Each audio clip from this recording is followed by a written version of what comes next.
Welcome, everyone. My name is Mark Andersen, and I am presenting with two of my colleagues today, Martin and Iveta. They'll tell you more about their roles a little bit later on. And so I am one of the co-founders of Lifeliqe. I'm in San Francisco, which is where I've lived the last 23 years. Martin and Iveta both live in Brno, Czech Republic. And so we have a lot of information to share with you today. And this is our session today, career navigation and workforce training and virtual reality, and the critical role that libraries are playing in all of this. So what I would like to just say, first of all, is I lead workforce development for Lifeliqe in the United States, but Martin and Iveta have critical roles that they'll be explaining. And actually, it's Matouš Tlapak who leads our team of 25 in the Czech Republic. And everything we're about to show you is really, it's only possible because of the team of 25 Czechs and Slovaks that we have in Brno. They're incredible. I'm not a 3D artist. I couldn't write a line of code to save my life. So it's all possible because of them. We're going to focus on workforce development and everything we're doing with what's called Project Sandy. But what I'd like to do is we're going to do that within the context of healthcare. And that's the easiest example for us to give, and a very powerful one right now. There are dry pipelines in the United States right now of talent into healthcare. A few weeks ago, I went to the Virtual Reality Healthcare Conference in Nashville, and I can tell you, every single company there was talking about what difficulty it is to fill all the openings they have in health. It's well known in the States. There have been a lot of healthcare workers who have left their jobs, and for a variety of reasons. Plus, the demographics in America right now have been really changing, and we actually had the lowest population growth rate in 2021. The last time it was so low was around the founding of our country. So it was nearly zero. It was 0.1%. And so these factors combined with other factors have really led to this great demand for healthcare professionals and a healthcare education crisis that we're trying to help address here with our everything we're creating. All this is called Project Sandy in Nevada. This is a $13.8 million grant that the state of Nevada got. And this is being led by, my apologies, by Tammy Westergaard and Carson Heiss out of the Governor's Office of Economic Development in Nevada. And they have, of course, many important colleagues and librarians across the whole state who are part of this. And what they have done, the reason that they got this $13.8 million grant from the Department of Education for workforce development is that it is the first to put libraries at the front and center, and really in a critical role in the United States for workforce development. So this is really how they have synchronized systems, advancing digital literacy, what they're calling extreme cooperation. And as we can see from this slide here, this is the community of practice that they've put together. So you can see the 5 circles on the right: libraries, community colleges, one-stop centers. Those are what we call the one-stop, the workforce development centers here in the United States. In the Czech Republic, the Czechs call that Úřad práce. And every country has their own version. There are obviously state agencies that are part of this community practice: the Department of Education, Department of Employment, Training, and Rehabilitation, all the systems, whether that's the corrections, or whether that's other key systems that we're trying to help reskill and upskill, and then non-governmental organizations, like, for example, iFoster, which is the largest nonprofit organization in America that helps foster youth, and are part of this Project Sandy as well. So really the goal here, what is it that librarians do and libraries do all around the world? It's to keep patrons learning and earning. And so what I want to do first is just in terms of a video is just play a little bit of a video here. This is Chris. He was a student at the College of Southern Nevada, and they have a 12-week dialysis tech certification program. And he can talk, put it into his own words, how he's been approaching this.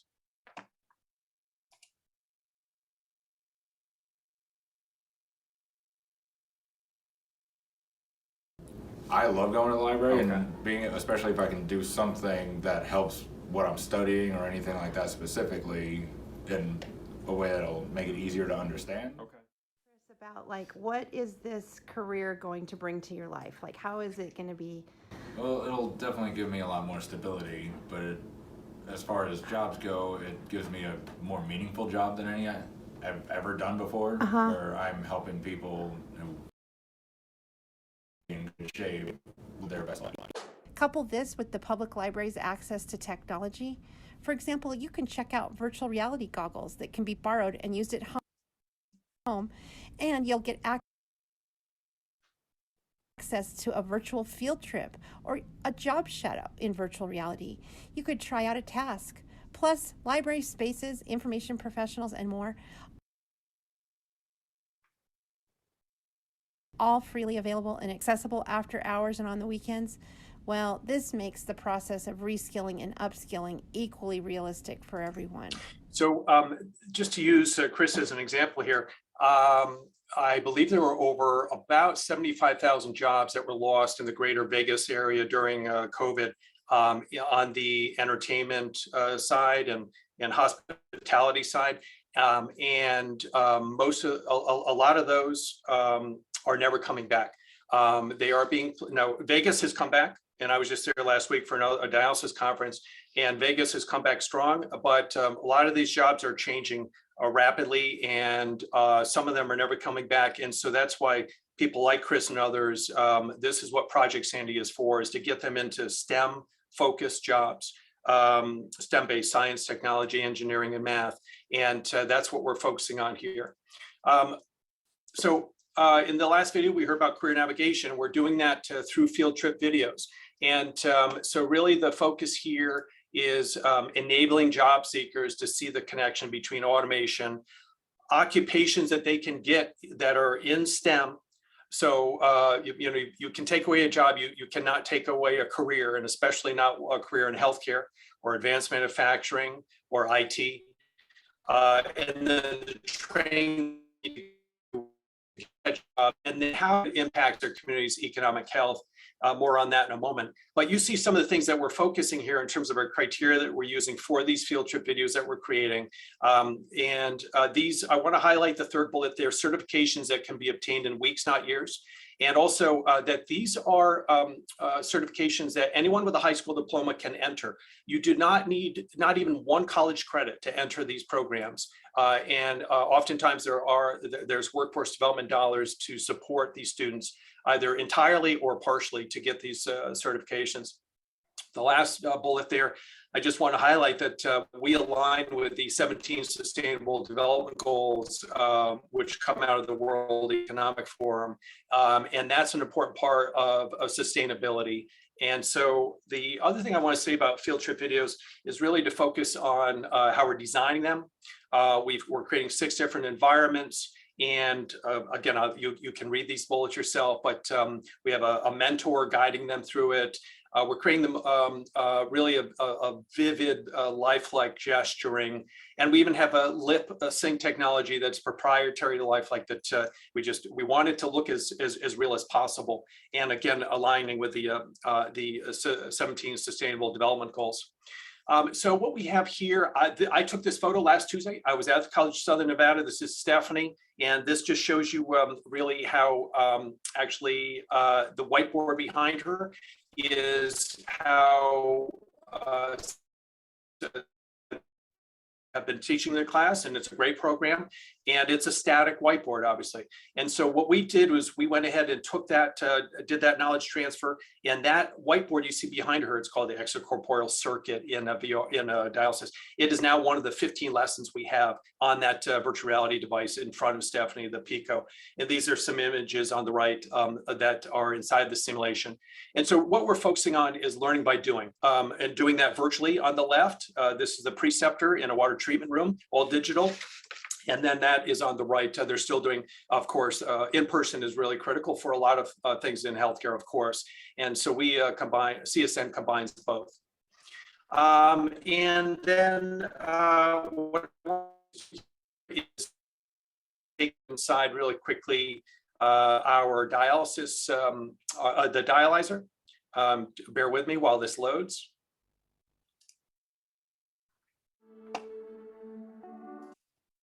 Are the dialyzer. And so this is now inside the dialyzer, just giving you a feel for what we've created. And this is impossible otherwise. You know, virtual reality is not for everything.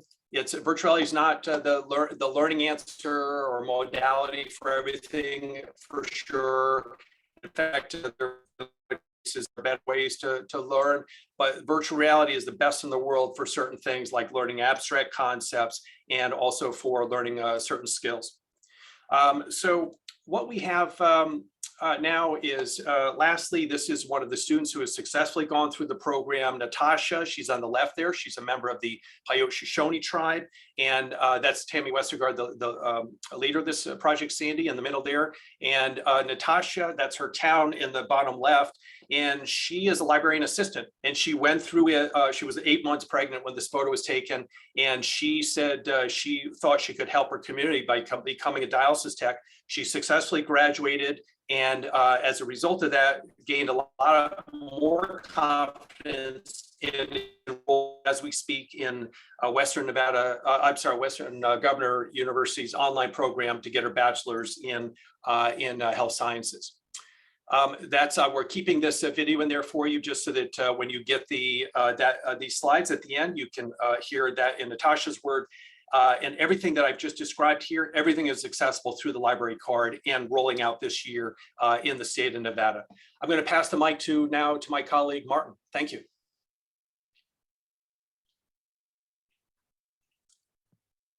Thank you, Mark. I hope you can all hear me well. Let me share my screen and start my piece and my presentation that will hopefully share more insights in how we are helping transform Czech libraries and how we're leveraging the power of virtual simulations and current technology in upskilling and reskilling in the libraries. So I'm right now based in Brno, the second largest city of the Czech Republic, and let me just share a key summary about how Czech libraries are working, just for the sake of context, to perhaps to translate it to the US environment. So I'm not sure if you all know, but Czech libraries have the densest network worldwide because there's a lot of small municipalities. Each of them have their own library, but they're slowly disappearing as their population or as their audience is aging. And therefore, the libraries are looking for new ways how to attract new audiences and how to find new services, and more on that later on. As we all know, there is emergent need for professional development, but in a really underserviced and the community facing lack of recognition, salary, and basically economical support, the profession development is not really maintained to the amount that many librarians would be able to face, the current challenges of of the library transformation. So, and more on that later on too. However, there's a great infrastructure of the Czech libraries. They've got the good connectivity, they've got a pretty decent amount of books and resources. So they're able to face their communities and they know them very well. More importantly, there's a Ministry of Culture and Ministry of Education memorandum signed about the cooperation between these two ministries, which are bringing new horizons to libraries. Now I'm gonna bring few, like just a key summary of the Czech economics and why we see a really emergent upskilling and reskilling needs in the Czech economics. Number one, we've got more than 300 Ukrainians finding new asylum here in the Czech Republic, basically fleeing from war, and we got to integrate them. We're facing still impact of 2 years of COVID-19 like everywhere else in the world. What you may not know is that the Czech Republic is really heavily industrialized country from the communistic era. So like there's we're like the economics is really vulnerable to automation, robotization, and all the industry 4.0 challenges. The education system is reforming. Otherwise, there's low immigration. Our society is pretty homogenic, and there's very low technology and media literacy. So we're really facing a lot of like fake news and misinformation. The population is really not very well tech and information savvy, and we really should work on changing. So where the libraries are heading right now, very important and very emergent situation. They're becoming a hot spot for Ukrainian refugees, helping them find a job, helping them find accommodation, helping them, run through all the paperwork and administrative wise. So they're really helping because they're right in the heart of the local communities. Lifelong learning programs have been running pretty long, however, still focusing on the soft skills, not really like providing opportunities to, STEM, reskilling and upskilling. And we've seen like first kind of positive deviation examples of how libraries are working with industries to help reskill the local populations, but still getting there. Different educational programs, programming, reading literacy, digital literacy, and so on, still in its beginnings. However, we still see makerspaces and STEM labs using virtual reality, 3D printing, robotics, laser cutting, and so on, as you can see on these two pictures from one of my favorite libraries in the Czech Republic in Ústí nad Labem. They're becoming community centers, integrating seniors, especially in smaller communities, as I mentioned before, and we've seen some social innovation programs focusing on accessibility of the library services and also the first steps to career mobility. Also, as I mentioned, we've seen some first cooperation between schools and after-school programs. However, we still see a lot of libraries who have not fully understood the transformation needs, and I guess we got to see the reasons really more on the higher level when we see basically the political will, and we've seen that different political programs have not been fully integrated. So libraries have not yet been fully incentivized from the upper level, from municipalities, from regions, from the state, to fully understand the need really to transform to basically to 21st century services.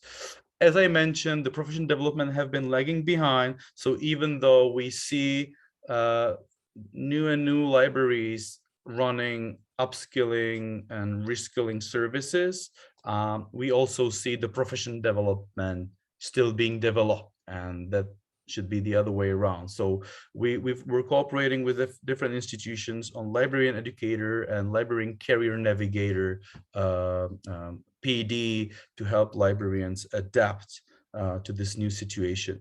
Also, we see big European projects, but like we don't see projects that would properly leverage these funds. And again, we need to create basically political pressure for politicians and municipalities to create that pressure and to create that to incentivize the libraries to be able to fully use these funds. Now, and how are we tackling this situation with cooperation of Czech libraries facing these challenges, but also to solve these opportunities? So as I mentioned, the Ukrainian emergent situations. So what we did is that we offered the 3D content that Lifeliqe is usually offering to schools, to librarians and schools for free. So we can help teachers and schools to integrate our Ukrainian friends. Also, we're translating our VR simulations that Mark was speaking about to help reskill Ukrainian refugees, because we know that they're going to stay here not really months and years, and many of them will need to find their new life here in the Czech Republic. We see a huge gap between the workforce development needs and basically the current population trends here in the Czech Republic.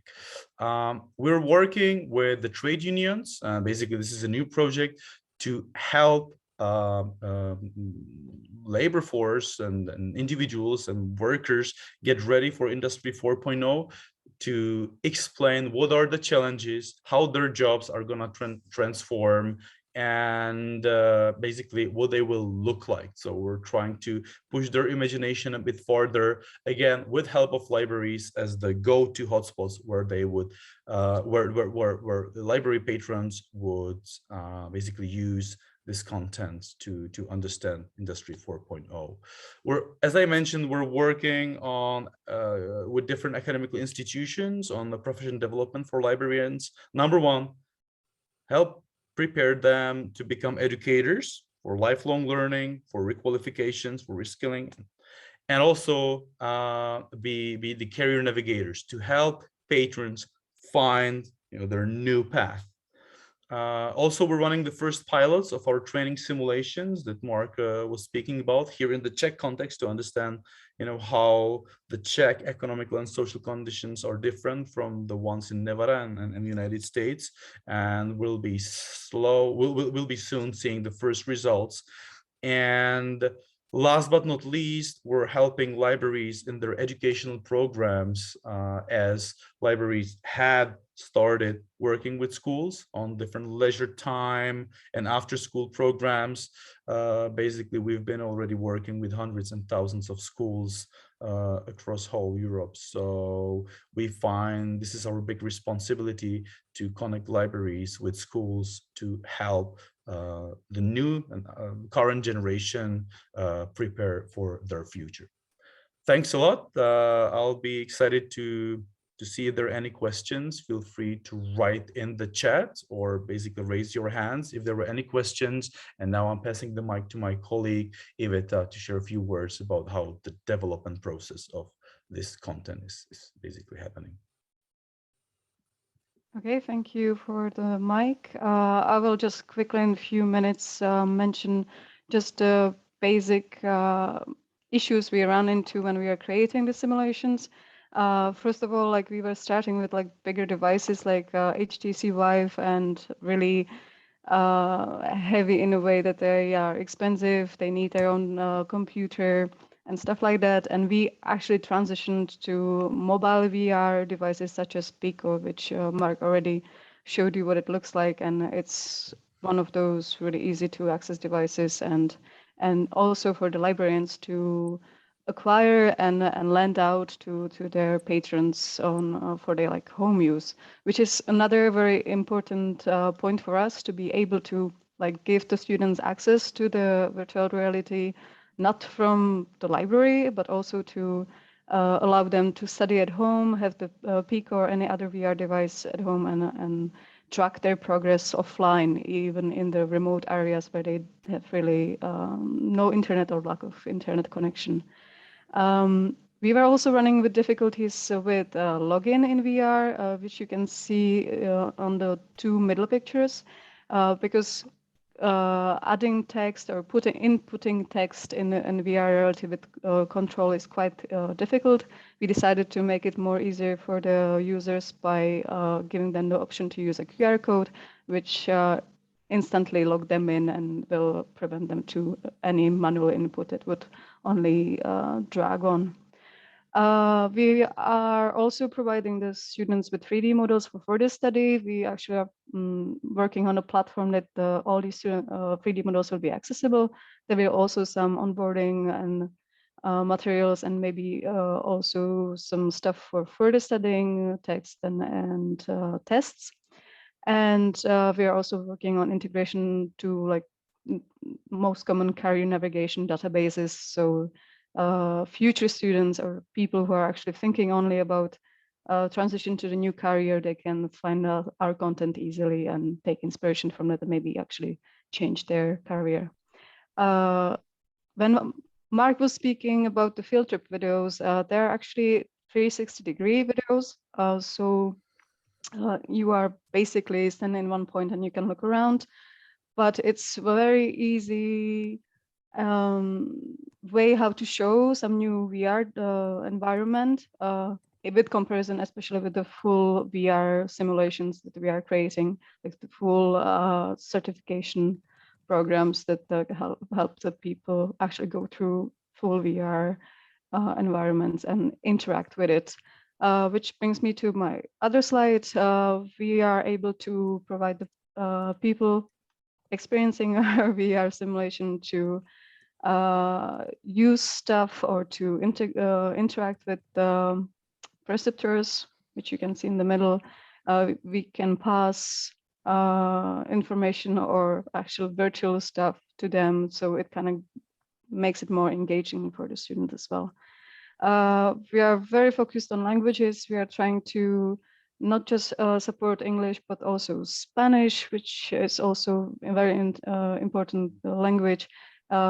In our educational apps, we are having many other localizations for the purposes of education, but in the VR, we are at least supporting or will be supporting these two. We are also trying to be as much diverse or show as much diversity as possible with our virtual avatars or with our option for the actual person using the VR to choose their skin tone and stuff like that. And last thing, privacy is really critical, and especially here in Europe, as we are bound by GDPR, which is the General Data Protection Act. We are paying a lot of attention to keep the data of the users private and secure, and also ADA or the American People Disabled Act is very important for us, and we are trying to make our simulation as accessible as possible. Just a few more pictures from the simulation for a dialysis technician, and this is the almost last slide, so I'm passing back the mic to Mark. He wanted to